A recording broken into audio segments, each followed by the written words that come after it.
Hola, coucou. Hoy decidí leer un poco un libro, bueno, el único libro que traje de Francia, porque en mi maleta era muy pesado. Bueno, es esto, voilà. Se llama Jamais assez maigre. Es un diario de un top model. Es la, es la única que cuenta exactamente el background de ser top model y las cosas horribles que pasan. Y cada vez que hay como, la la, es horrible, la la, pasa cosas, o es como tortura o kidnapping, pues, o horror, cosas así, me gusta mucho. Entonces, por eso que decidí leer este. Bueno, voy a empezar. C'était un dimanche. Maman m'avait traîné presque de force faire un tour dans le quartier du Marais pour me changer les idées. Je n'avais envie de rien. Je préparais mon bac et les épreuves du concours d'entrée à Sciences Po que je voyais s'approcher avec une angoisse de plus en plus dévorante. Mais surtout, je ruminais mon chagrin, mon premier amour pour Hugo, qui venait de me quitter pour retrouver sa Juliette. Jeté, abandonné, comme un truc inutile qui n'en vaut rien. C'est quelques mots comme une gifle, une blessure de l'âme, un échec. Depuis, j'avais mal, très mal, et un peu peur aussi d'être rejetée encore et encore, seule.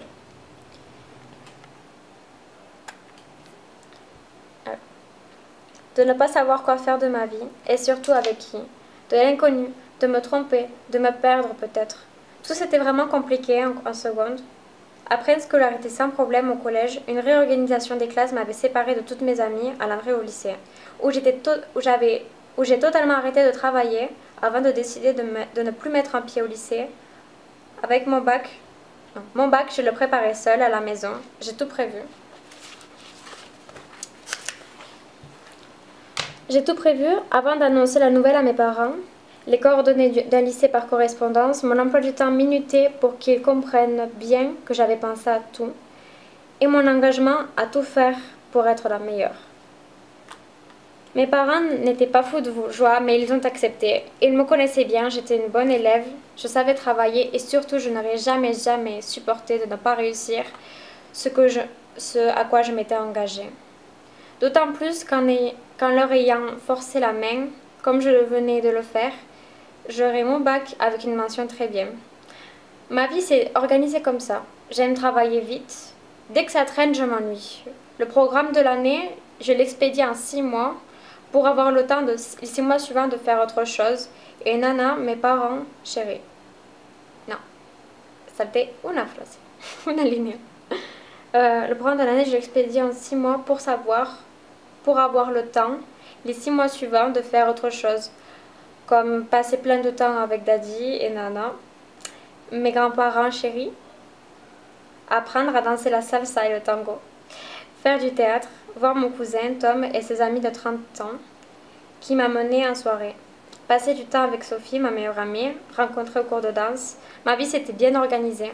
Lever 8 heures, à 9 heures au boulot, à mon bureau, dans ma chambre, avec Plume, mon chat, pendant que maman travaillait à l'étage du dessous, dans son atelier. Ma mère est une artiste, elle peint, elle sculpte, elle colle, elle dessine. Elle sait tout faire. Et puis, pause déjeuner en regardant des séries débiles à la télé. Maman n'a jamais trop aimé manger. Elle ne s'arrête pas à midi. Mais je la trouvais souvent dans son atelier l'après-midi pour passer du temps avec elle, ou bien on filait voir une expo ou faire du shopping jusqu'au retour des garçons à la sortie de l'école. J'ai 2 frères, Alexis 1 an et demi, 2 moins que moi, et Léopold 6 ans plus jeune que moi. 6 ans plus jeune. J'étais contente de les entendre arriver.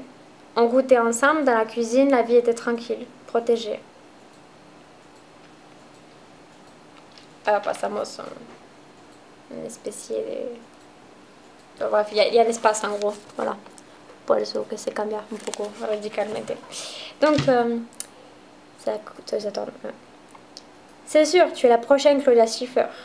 Je suis en train de regarder des montres dans une vitrine rue des Francs-Bourgeois quand un petit black tout gringalé m'interpelle. Il m'arrive aux épaules, pas plus. Je le toise. Il me sourit. Tu n'as jamais pensé à être mannequin? Ha ha ha, super technique de drague. Merci, au revoir.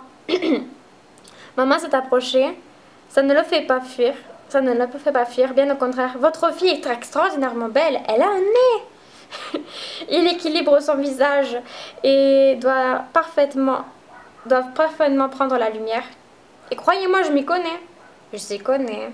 Un nez, j'ai envie de rire. Parce que moi, mon nez, je le connais bien, doté d'une petite bosse transmise dans ma famille maternelle depuis au moins 3 générations, sur laquelle je tapotais toute mon enfance en espérant qu'elle disparaisse. Au moins, il en a gardé une légère marque bleue, un peu aplatie. N'importe quel connaisseur verrait que quelque chose cloche sur mon visage, c'est mon nez. Il a insisté, m'a tutoyé comme si on se connaissait depuis toujours. Je t'assure, je sais ce que je dis, je travaille pour une agence de mannequins. Les élites. Je sais pas si tu connais. Tu es faite pour ce métier, j'en suis sûre. Je vais t'envoyer à New York pour la Fashion Week de septembre. Tu vas cartonner. Tiens, prends ma carte. Réfléchis, appelle-moi, je te jure, tu es vraiment, vraiment faite pour ça. Si tu me laisses faire, je ferai de toi un top modèle. Je dis merci, mais que je préparais mon bac et mon concours de Sciences Po et que je ne me destinais pas du tout à ça. Et il est parti en disant « Appelle-moi ». Maman me regardait avec un grand sourire. Dès qu'il était assez loin, on s'est mis à rire. C'était vrai alors, ces histoires de scouts qui cherchent des filles dans la rue pour des agences mannequins. Ça se passe comme ça, d'un claquement de doigts, devant une vitrine de montre, top modèle et puis quoi encore. Mais quand même, élite, ce n'est pas rien. Même si, sans être une accro de la mode, je lis un peu de presse féminine et je sais qu'Elite est une des agences les plus importantes. Un rapide coup d'œil sur internet le soir en rentrant me confirme que Naomi Campbell, Cindy Crawford, Claudia Schiffer, Linda Evangelista, même s'il a exagéré ce Seb, il s'appelle Sébastien, c'est écrit sur la carte de visite. C'est quand même agréable de me dire que peut-être, si ça se trouve, je pourrais faire partie de la bande des plus belles filles du monde. Ça me fait rien. J'ai rangé la carte de Seb sur le coin de mon bureau, ses belles paroles dans un coin de ma tête, et je me suis replongée dans mes révisions. Enfin, en essayant de maîtriser mon angoisse qui me mordait le ventre dès que je pensais aux épreuves. Je savais bien que j'aurais mon bac, mais j'avais quand même terriblement peur de le rater. Quant à Sciences Po, c'était la grande inconnue. Même mes résultats scolaires excellents depuis toujours ne parvenaient pas à me rassurer. Puis le concours approchait. Plus le concours approchait, plus j'avais la trouille. Pas un petit trac de rien du tout, non, la peur atroce d'échouer, d'être incompétente, nulle. Voilà, c'était le premier chapitre. Voilà, espero que les haya gustado.